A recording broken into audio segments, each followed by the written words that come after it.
video, but before we start, don't forget to hit the subscribe button, hit the bell for post notifications, and of course give this video a thumbs up. Let's go ahead and get started. All right, so question number 1, why do you want to be a teacher? What a basic question. I mean, if you can't answer this question, you really probably shouldn't be a teacher. All right, so when answering this question to an interviewer, I usually tell them, from a young age, I've always wanted to be a teacher. I used to play with my brother and sister, and we would play school, and I was always a teacher, and they were always my students, and I would always spend that time to be teaching them the things that I learned during school that day. Part 1. Part 2. What inspired me to be a teacher was, as a child in elementary school, I struggled a lot.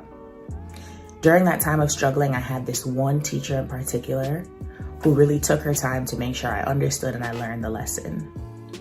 And ever since then, I told myself I want to be like that teacher for other students.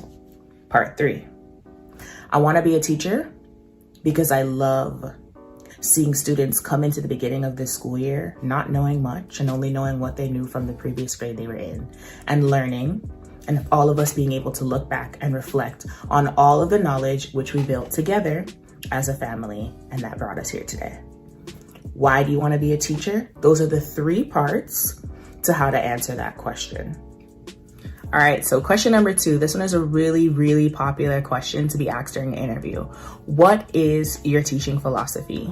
So my teaching philosophy, and I'm gonna read it word for word because it's such a powerful statement. It says, every child deserves a champion, an adult who will never give up on them, who understands the power of connection and insists that they become the best that they can possibly be. And that was written by a woman named Rita Pearson. That is always, forever, will always be my teaching philosophy, because you as a teacher, you are the champion of your student. You spend more time with them than their own parents do. So what better person to be a champion and a role model for their students than their teacher? Feel free to use it. Feel free to say it's your philosophy. Feel free to tell a teacher friend about it who may need to answer that question. Okay, question number 3. How would you foster a positive learning environment? All right, keep in mind, we don't live in a perfect world. We don't have perfect students. We don't have the perfect school, the perfect administration, the perfect classroom. We just don't have it. It's life. That's just how life goes. Things are gonna happen. But here's how I would answer the question. To foster a positive learning environment, I think it's very important to teach my students a routine.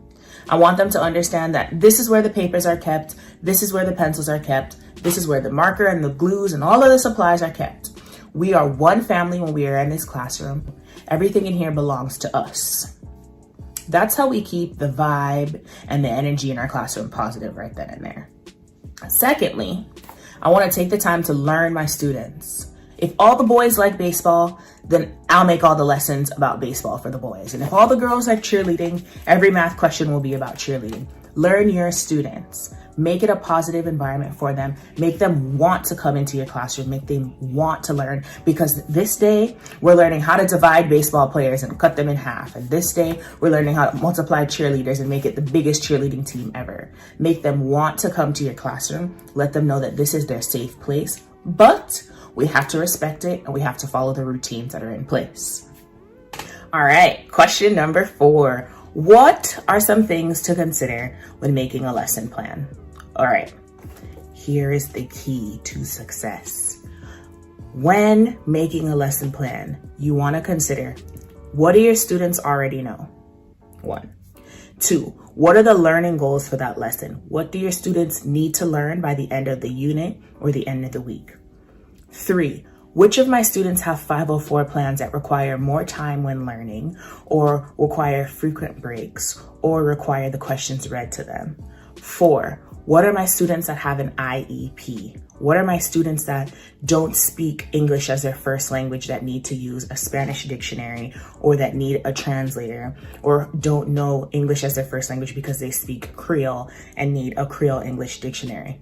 Those 4 things you want to keep in mind. Last thing you want to keep in mind, and this is being super realistic with you. Again, this goes back to my not living in a perfect world speech. 5, a fire drill may take place. Someone may be sick. Something may happen. We may have Who knows? Who knows? Leave a little bit of wiggle time to move some things over to the next day or to start a little early on something that we may have already covered. We don't live in a perfect world, so things happen. Those are definitely the 5 things that I like to keep in mind when planning a lesson. I want to think about, what do my kids already know? What do they need to learn? Who has a 504? Who has an IEP? What if this happens? Do I have time to make it up on this day? Or can I teach a little bit early into the next lesson today so that tomorrow we can spend more time reviewing? Okay, question number 5. We're getting close to the end. Question number 5, what kind of technology are you going to implement into your classroom? Each school is different. Each school will not have the same thing, but here is how I would answer the question. In my classroom, I am going to implement the use of iPads and computers for my students to use. I'm going to encourage my students to go on our class website and play games to help them better learn the content which we're learning in class. I'm going to also encourage my students to use the internet to help them figure out words that they don't know. As it is 2020, we do live in a world where the internet is at the tip of our fingers. So instead of teaching my students all the time to use a dictionary, I also want to encourage them to do research on the computer. Last but not least, I will incorporate a smartboard or a dot cam into my classroom so that my students can interact with the lesson.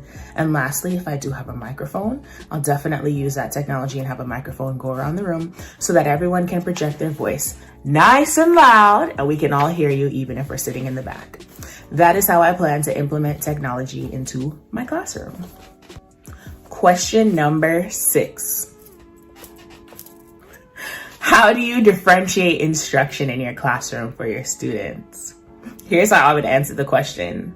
I would differentiate instruction by my students by first having them take an assessment in the beginning of the school year to see where they are. From that, it would be a reading assessment, a writing assessment, and a math assessment. Remember, I teach 4th grade. Okay, so after the assessment is taken, I'll then use the scores to divide my students into 4 groups. I'm going to have my low average, my high, and my above average students. From then, I will use that as my time for triple I or intervention. Each school calls it something different, but yeah, you know what I mean. So from then, I would teach a whole class lesson. After the whole class lesson, students will be assigned independent work. During that time, I'll meet with my students that are considered super high or above average. Each school has their own name for it. I'll pull them, work with them, and definitely give them work of more rigor to keep closing and, pushing them to a higher level. Then I'd meet with my high students, do the same as well, but they're obviously going to get their work of reading, math, or writing on a different level. Then I'm going to meet with my low average students, definitely make sure that they're getting the assessments that they need, they're getting the help they need, they're getting any questions that they have, they're getting those answered. I may even partner my low average with my high and make them probably buddy up together and work together on the assignment. Then my low students, these are most likely my students who have IEPs. Maybe some 504s. The 504s might be in the low average, but my IEP students, I'm really my tier 2, my tier 3, that's the ones that I'm going to be reteaching. Reteach, and help them and encourage them and scaffold them through every single question. That is how I differentiate instruction in my classroom. And for question number 7, the very last question is, if you get a job at this school, what can you offer to us?